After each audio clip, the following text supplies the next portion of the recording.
नमस्कार, मैं डॉक्टर पूजा देवान, आपकी गायनोकोलॉजिस्ट आज फिर आपके समक्ष हूँ। आज का जो टॉपिक है वो है body aches and pains in women.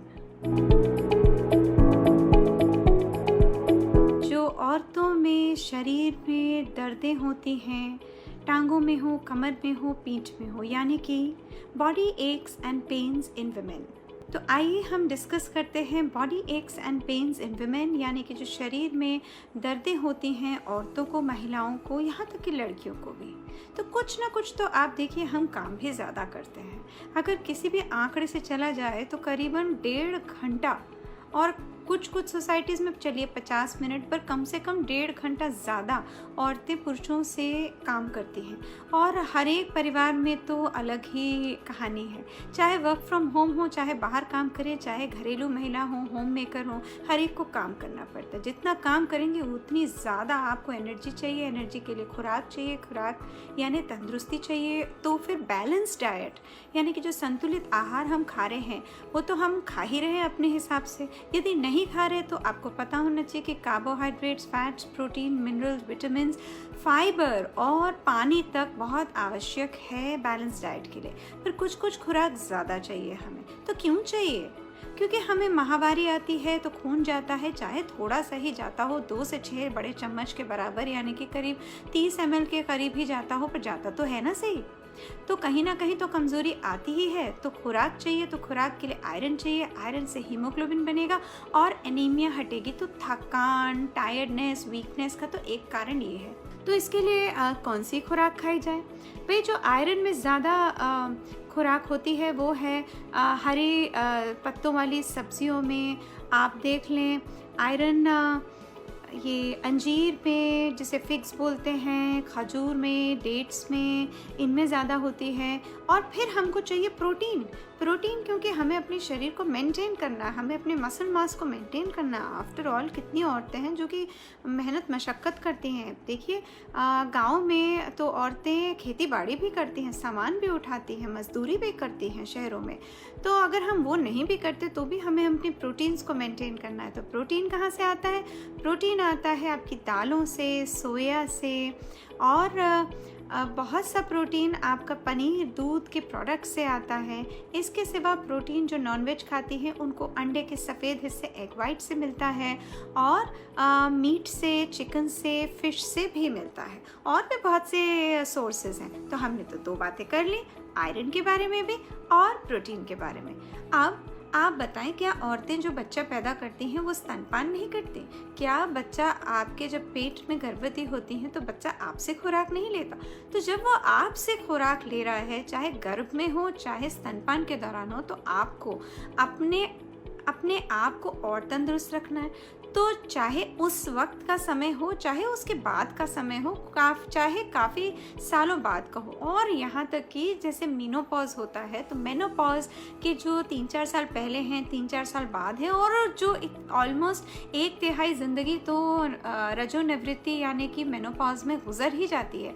तो मैंने ये मेनोपॉज, प्रेगनेंसी, गर्भ, लैक्टेशन, स्तनपान, ब्रेस्ट फीडिंग, इनके बारे में क्यों बात उठाई? क्योंकि हमारा जो शरीर है, हमारे शरीर से कैल्शियम जो है वो बच्चे को जाता है दूध पिलाते वक्त भी, और गर्भ में भी, और जब मेनोपॉज होता है तब भी। हमारे अनचाहे भी जब तक मेनोपॉज पूरी तरह से नहीं भी हुआ तो भी आप समझ लीजिए कि 10 से 20% तो हमारा जो कैल्शियम है हड्डियों में वो बाहर चला जाता है। किस रास्ते से जाता है? रास्ता ये है कि वो हमारे पेशाब, यूरिन से निकल जाता है, मूत्र से निकल जाता है। तो अगर उसने निकल ही जाना है तो हमको तो कैल्शियम को फोर्टिफाई करना है, यानी कि उसको जमा करना है, उसको बढ़ोतरी देनी है। कैसे होगा ये? उसके लिए हमें कैल्शियम की भी आवश्यकता है, और कैल्शियम हम जो अपने शरीर में एब्जॉर्ब कराना चाहते हैं। आपने कुछ खाया वो बाहर ही निकल गया या गलत जगह जाके जम गया, पर हड्डियों को नहीं गया। क्यों? क्योंकि हमको चाहिए विटामिन डी। विटामिन डी कहाँ से आएगी? धूप से आएगी, या मशरूम से आएगी, या कुछ फिश से आएगी, या अंडे के पीले हिस्से से आएगी। यहाँ से तो विटामिन डी आ गई। अब बचा कैल्शियम। कैल्शियम कहाँ से आएगा? कैल्शियम दूध से आता है, दूध के सारे डेयरी प्रोडक्ट से आता है, चाहे वो पनीर हो, दही हो, दूध हो। और आप ये भी देखें कि कैल्शियम जो है कुछ हद तक हमारे को कुछ फलों से, जैसे कि अमरूद गुआवा होते हैं, कुछ सब्जियां जैसे कि पेटा सीताफल होती है, उससे भी मिलता है। तो हमें चाहिए अपनी हड्डियों के लिए। अब हमने आपसे बात कर ली iron, protein, calcium, vitamin D. हमें छोटे छोटे तत्व भी चाहिए, माइक्रो न्यूट्रिएंट्स चाहिए, मैक्रो न्यूट्रिएंट्स चाहिए, मिनरल्स चाहिए, विटामिन्स चाहिए। तो कौन कौन से छोटे छोटे विटामिन, मिनरल वगैरह हमें चाहिए? क्यों चाहिए? आयरन जब आप खा रही हैं तो आयरन भी आपके शरीर में आप तो ले रही हैं, चाहे गोली ले रही हैं, चाहे सिरप ले रही हैं, चाहे खुराक ले रही हैं, है ना। आयरन अच्छे से एब्जॉर्ब होना चाहिए। आयरन अच्छे से एब्जॉर्ब होने के लिए हमें चाहिए विटामिन सी। विटामिन सी कहाँ से आएगा?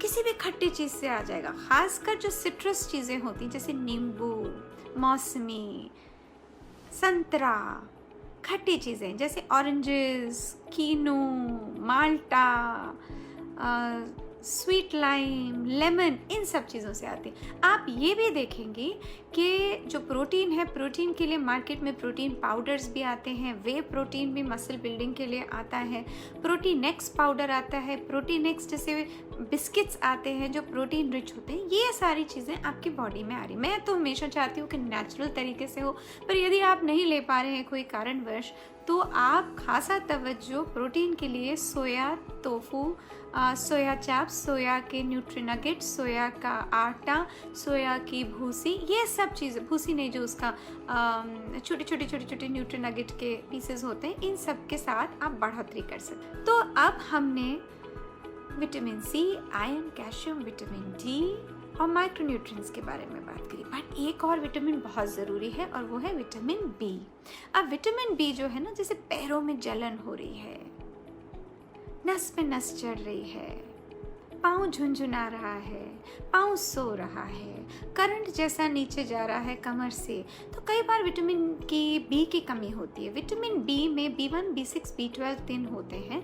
B12 जो है उसे साइनाकोबालमिन, मिथिकोबालमिन, इस जिस भी नाम से आप जाने, मिथिकोबाल, इन नामों से जाना जाता है। विटामिन B12 की खासी आजकल कमी देखी जाती है। विटामिन B12 गोलियों में भी आती है और इंजेक्शन के फॉर्म में भी आती है। B1, B6, B12 भी हमारे नर्व यानी जो नसें हैं उसको स्ट्रॉन्ग करने के लिए आते हैं। तो ये सारी प्रॉब्लम्स विटामिन बी रिलेटेड हो सकती हैं। तो आप ये भी देखेंगे कि कई बार पीठ में दर्द केवल इसलिए होता है क्योंकि हमें लग रहा है कि वो पीठ में दर्द है। वो इसलिए भी होता है क्योंकि हमारे पोस्चर गलत है, हम ठीक तरह से नहीं बैठे हैं। हमें आदत हो गई है झुक के बैठने की। हम जिस कुर्सी पे घंटों घंटों बैठ के ऑफिस में काम करते हैं ना, उसके पीछे हमारा बैक रेस्ट ठीक नहीं है, निचली पीठ में हो या ऊपर की पीठ में हो।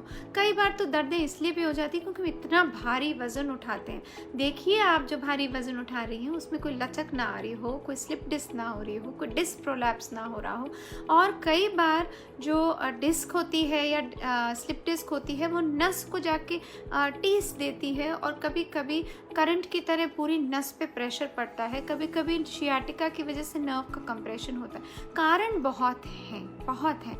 और जोड़ों में दर्द जो है, आप तो जानती हैं, अर्थराइटिस भी हो जाता है। अर्थराइटिस यानी गठिया हो जाता है।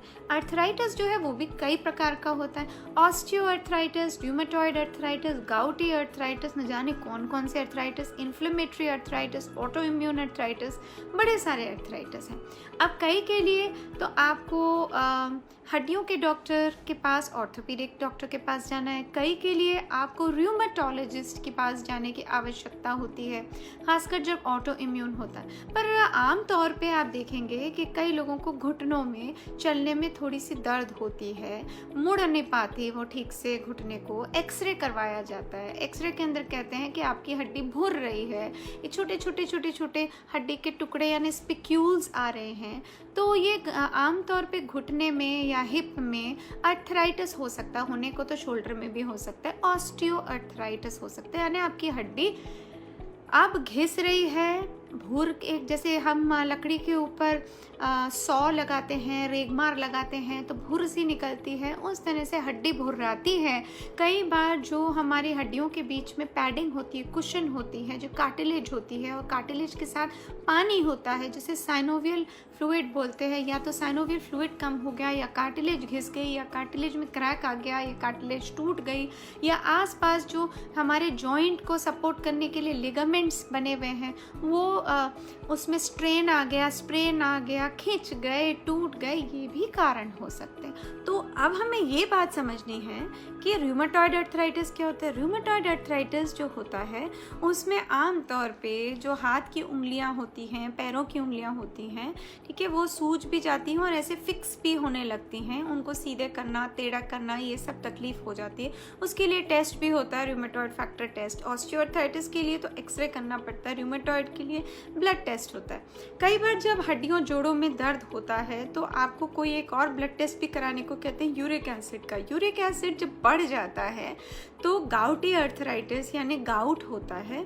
तो ये जो होता है, क्या होता है, अब जैसे कि ये यूरिक एसिड जब बढ़ता है तो यूरिक एसिड के क्रिस्टल बनते हैं। क्रिस्टल आप समझे, छोटे छोटे दाने। अब आप सोच लो कि चावल के छोटे छोटे दाने हों या चीनी के छोटे छोटे दाने हों, अगर इस किस्म के दाने आपके जॉइंट्स के आस पार आएंगे तो आमतौर पर जब लोग सुबह उठते हैं तो वह देखते हैं अरे हाथ थोड़े से अकड़ से गए हैं, ये पाँव की उंगलियां थोड़ी सी अकड़ गई हैं। खास करके जो अंगूठा है या दूर की ये वाला हिस्सा है या पाँव का अंगूठा है, टोज है, उसके अंदर गाउटी अर्थराइटिस वगैरह जो है वो आता है। ये मोटापे में ज़्यादा देखा जाता है, ज़रूरी नहीं है आप मोटे हो, कईयों में जेनेटिक देखा जाता है। कुछ हद तक इसे खुराक के साथ ठीक किया जा सकता है। अगर आप वज़न घटा लें या आप ऐसी चीज़ें जैसे कि जो दालें हैं जो कि भारी दालें हैं, जैसे कि हम राजमा, लोबिया, चना, ये जो भारी वाले हैं इनको आप कटौती करें। और अगर आप नॉन वेजिटेरियन हैं और ख़ासकर अगर आप लाल मीट खाते हैं, रेड मीट खाते हैं, यानी कि बकरे का मीट वगैरह खाते हों, गोट मीट खाते हों, बफलो मीट खाते हों, जो भी खाते हों, मैं चिकन की बात नहीं कर रही, मैं मीट की बात कर रही हूँ। तो मीट के अंदर भी यूरिक एसिड की तादाद ज़्यादा होती है, इनकी कटौती करने पे फ़ायदा होता है। कुछ ऐसी सब्जियां हैं जो कि हमें कम खानी चाहिए, कुछ हमें बढ़ा देनी चाहिए, तो इनके ऊपर काफ़ी स्टडी है। कुछ तो आप ये भी जानेंगे कि थायराइड की प्रॉब्लम है। कई लोगों को थायराइड की वजह से भी जॉइंट्स में पेन होती है, तो थायराइड के भी टेस्ट कराते हैं, शुगर्स को भी टेस्ट कराते हैं। तो आप ये भी देखेंगे कि फ्रोज़न शोल्डर आपने सुना होगा कि हमने सिर्फ टांगों की बात नहीं करनी, पीठ की बात नहीं करनी, आप देखेंगे कंधा भी कई लोगों का इसको अटक जाता है। कई लोगों का तो बस इस बिना किसी कारण ही अटक जाता है, कई लोगों का इसलिए अटक जाता है क्योंकि उनकी शुगर लेवल्स हाई हैं। तो अनेक कारण होते हैं, इनके लिए फिजियोथेरेपी करनी पड़ती है, मूवमेंट एक्सरसाइजेस करनी पड़ती है, शुगर कंट्रोल करना पड़ता है, विटामिन को देना पड़ता है, सब्र रखना पड़ता है। आमतौर पर सब लोगों का ठीक हो जाता है। बहुत बहुत धन्यवाद इस शो पे आने के लिए। आशा करती हूँ कि मेरी बातें आपको फ़ायदेमंद लगीं। इसी के साथ शुक्रिया, धन्यवाद, शब्बा खैर।